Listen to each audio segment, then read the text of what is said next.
Did you know why only small percentage of candidates will clear the DNB Pediatric Practical? Why DNB Pediatric Practical is so difficult? Most students fail not because of they don't study. They fail because they don't know what examiner actually expect. For all these reasons, for all your queries, I will be answering with my small strategy. I'll be sharing the plan, the tips, the strategies to clear your DNB Pediatric Practical in your first attempt. I'll be sharing my plan, how actually I clear my DNB Pediatric Practical in my first attempt with a great marks.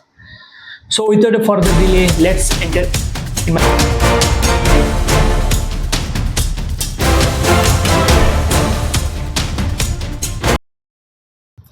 Congratulations to all who cleared your DNB Pediatrics theory exams, and will have a great time to study and prepare for DNB Pediatric Practicals. So you're getting almost 3 to 4 months. First of all, I'll be telling why DNB Pediatric Practical is so difficult. Why small percentage? As a general, the DNB exams are so difficult because it's conducted by NB, so it's conducting very strictly, very difficultly. You have to go somewhere other centers which is decided by NB only. You have to meeting with the unknown college, with unknown examiners, with the unknown cases. That is the most challenging and most difficult, and there will be no grace marks like theory exams. You have to clear with the 2 times, one with the December session, another with the June session. After clearing the theory exams only, they are allowed. So about practical format, total marks will be 300. It contains OSCE, clinical examination and VIVA. The passing criteria will be candidate must obtain a minimum 150 marks over 300 marks to qualify for the practical exam. There will be no grace marks in practical examination, and there are a maximum of 3 attempts that a student can avail to write a practical examination. First attempt is the practical examination following immediately after the declaration of the theory result in the same session, and second and third attempt can be given in the subsequent session. So main components of practicals are OSCE, it contains 100 marks. Second will be cases. There are 2 cases, each case carried 50 marks. It will be components as 100 marks. And third will be your VIVA. It also comprises total with 100 marks, total 300 marks.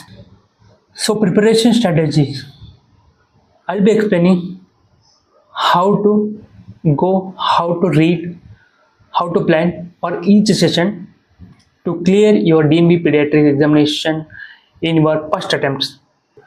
Let's go for OSCE. OSCE is something contains total 20 questions, each question backed by 5 marks. Total will be 100 marks. This examination will conducted in the morning session of your, so it will be shortly start at 8 to 8:30 am. It will be live session. It is conducted by NB in all center at one time. The questions will be appear on the screen, and you'll be getting a time allotted. And after writing each question, the examiner will collect your answers. You will not get any extra time. So OSCE mainly contains the clinical questions. It will be mixed bag questions about image question, tables, chart, some theoretical questions. There will be general topics like growth and nutrition, immunizations, graphs, metabolic ABGs, ECGs, some systemic topics like CVS, CNS, endocrine, neonatology question, orthopedic. Some minor topics are dermatology, orthopedics. So for OSCE, how to read, what to read. There are many books are there. You can read from your residency, and you can read after the theory. But reading from the residency will be very good because the OSCE will be very big. They're asking you something minor topics which you are not read. So questions will be asking very moderate to high difficult. For this you can read or you can refer Manoj Kumar Sharma is their books, Scott Pediatrics for OSCE, OSCE in Pediatrics books. You can also go through online dnbpediatrics.com. They are also giving some OSCE questions which helping for you. So getting the marks in the OSCE is very important, guys, because out of 100, if you get minimum 60 to 70 will be very easy for further sessions, because further session you cannot expect, you cannot get you are getting good marks or not. I don't know, you don't know, but OSCE is in your hand. If you read, if you prepare very nicely and thoroughly, will get a minimum 70 to 80 marks. So after finishing your OSCE session, you will have a small break for breakfast. After that, you will be enter into the ward for cases. They are allotting 2 cases for each individual. One will be neuro case, another will be non-neuro cases, like it may contains respiratory case, thalassemia case, nephrotic syndromes, CVS case. That may be CP will be there, neurodegenerative case will be there, floppy infant will be there, anything pediatric stroke may be there. Any CNS case will be provided as a main, and each case will be getting 25 to 30 minutes. Within that speculative time only, you have to take the history, examine and write in a format with a provided case sheet. And each case will having 50 marks, total 100 marks. After writing, you have to be stand with the patient. The exam will come, ask you to present the cases. After presentation, they will ask the questions, they will analyze, they will asking to show how to prepare from your residency. In your residency, you will presenting the cases to your professors, to your friends, to your colleagues, to your seniors. That will go. You have to CNS case is very important. Along with you should be thorough in your CVS case, thalassemia, nephrotic syndrome, and respiratory cases and CVS cases. And along with, guys, neural case can be given.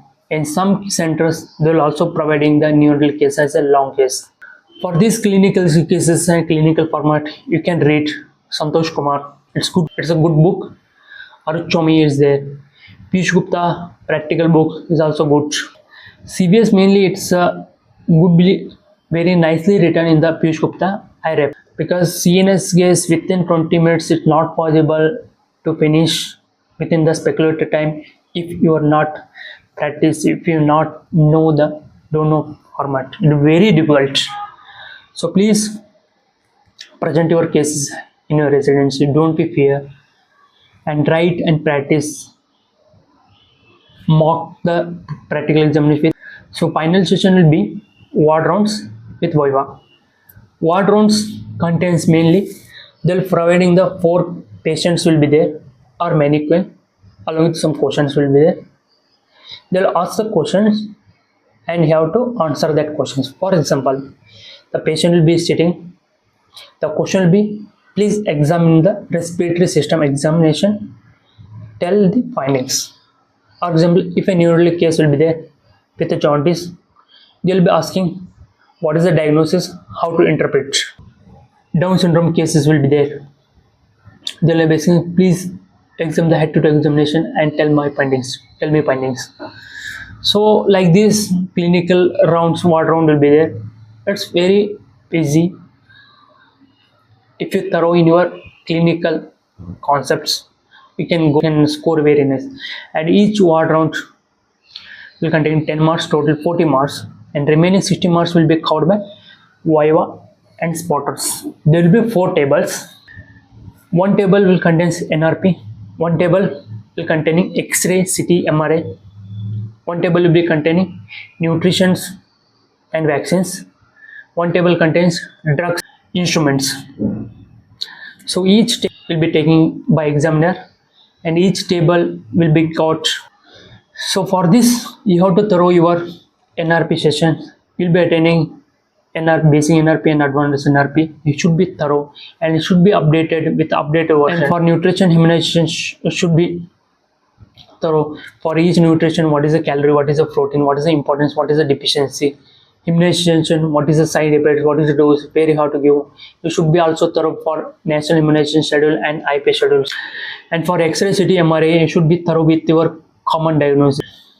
Refer Santosh Kumar Sharma in the practical books, or also can confidence with clarity will give success. Some common mistakes should avoid for each candidate: poor case presentation, answering without listening the examiner, arguing with examiner, overloading with unnecessary theory. These will matters very importantly when you presenting the case with your examiner. Attitude matters as much as knowledge. Listen first what examiner asking. Answer very accurately. Don't give answer blindly. If you don't know answer any point, please tell the examiner, sir, I don't know, silently. But don't tell every answer like this, because this will give examiner bad impression. So don't be unnecessarily taking time for thinking, acting like don't know. If you know answer, directly tell. If you don't answer, you can tell directly. So on exam day, I'll be giving some tips. Be calm, be confident, be clinical. Stay calm and stay confident. Dress professionally. You should always wear dress with apron. Start your case very confidently. Be gently. If examiner cross questions, listen completely before answering. Never argue with examiner. So being myself, I cleared MD and DNB in my first times. So I can clearing the 2 exams in one session. Why can't you? Only matters will be, guys, preparations, your smart work and strategy. Don't be overloaded with your knowledge. Be specific, be clinical to clear your DNB Pediatric practicals. Any doubts, any queries in related with any exams, practicals, examinations, I'm glad to give answers with your questions. To all the DNB residents who are writing your first practical examinations in your residency. Thank you. Good morning.